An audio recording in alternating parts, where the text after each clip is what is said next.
Zuka, just just to hear from you, bruh. Thank you for making time. It's been a tough season, but you've made a big turnaround for yourself. You are now crowd favorites, and they're believing in you.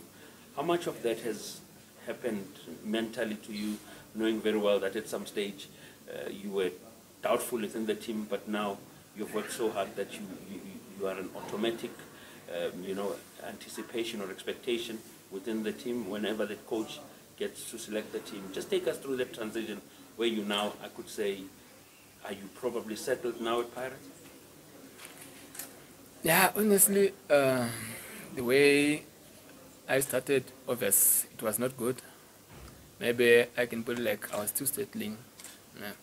And then now the turnaround is whereby God just put his power on everything, what is happening now. Because for me now, I guess it's helping whereby I'm not getting too much injuries, so that I'm pushing more, and then like coach is putting me and is believing in me, like, okay, now you can play. And on my side, I can say like it's all about like nowadays it's injury-free thing whereby God is protecting me, and then that's how like the turnaround came, whereby the supporters now they are happy with me or with what I'm doing now. Yeah.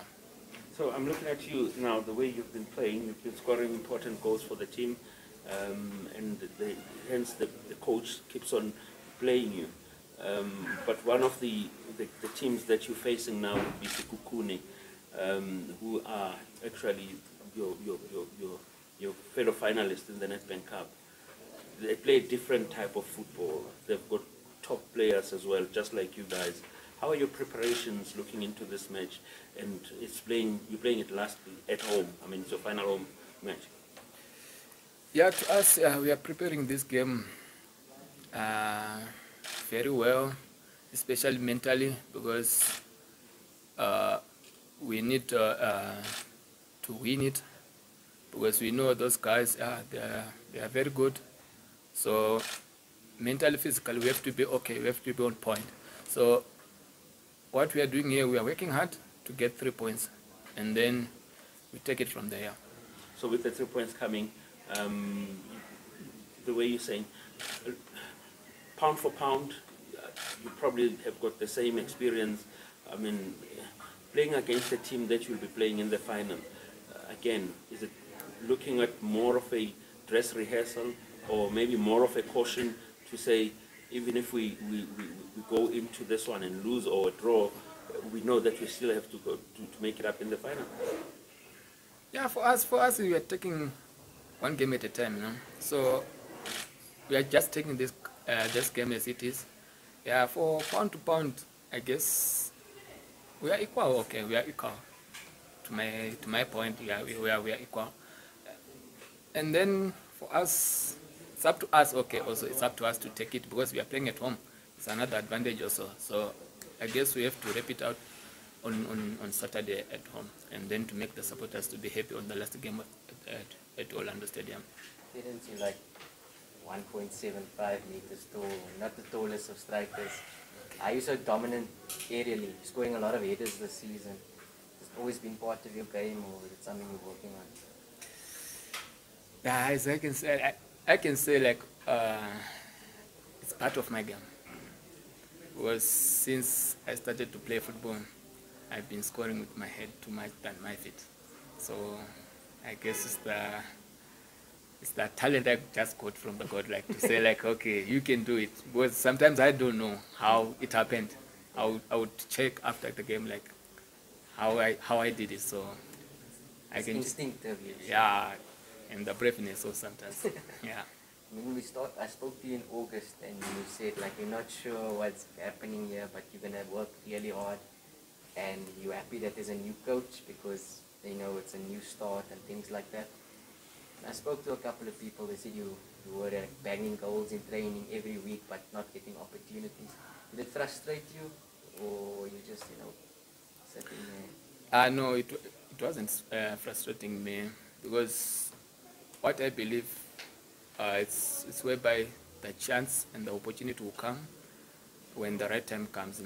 Because by that time, yeah, the coach was telling me like, you are not there, so keep on pushing, and when the right time comes, you'll be enjoying.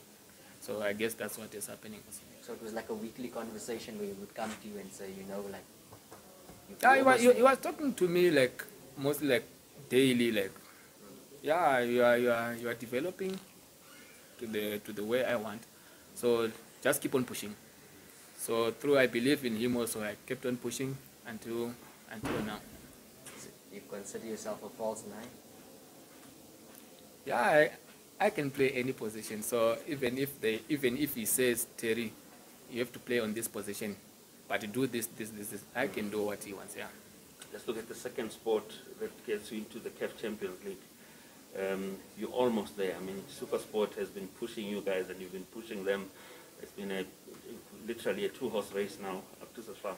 What does it mean for you to be playing within the Champions League? Is it something that you, as Terence, are part of aspiring to do? Yeah, honestly, I want to play there in Champions League, and it's a big thing.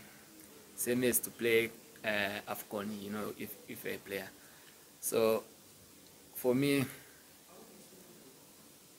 I want to play Champions League. So that's why we are pushing hard as a team to secure the second spot, so that we can play there in Champions League next season. Yeah. For a big team like Orlando Pirates, I think it's a downside that for the past 4 or 5 seasons, you guys have been second to Sundowns in terms of, not literally number 2, but Sundowns has been taking everything in terms of the DStv Premiership. At what stage will we start seeing Orlando Pirates players saying, we are going all out for everything that we believe it's ours? I mean, you are in 2 finals now this season. You've won 1, you've got 1 coming, but then the DStv Premiership, which is the main source, hasn't come through. How much of a pressure does that come with? Honestly, there's no pressure, but the thing, I guess it's showing that how we are starting, okay, the coach started things because now we are in 2 finals. Yeah, next season also we have to fight for the league and other cups also. And then also Champions League, as I said, we want to be there. So definitely we have to push for it to be there. Yeah. You said when we last spoke that your contract expires in June, so you're speaking about next season. Is there talks of you remaining at the club, or is it still silence? For me, I'm not sure, because that one is for my agent to tell me what is happening, what is on the ground. So for me as a player, I'm still here. So that's why I can put if we win, we'll go and play Champions League. Yeah. Dzuka, your message to the Pirates fans at home. This is your last home match. They're always there rooting for you guys way before the match starts and way after the match has ended. They'll always make sure they see your bus through and all of that. What can you say to Pirates fans at home?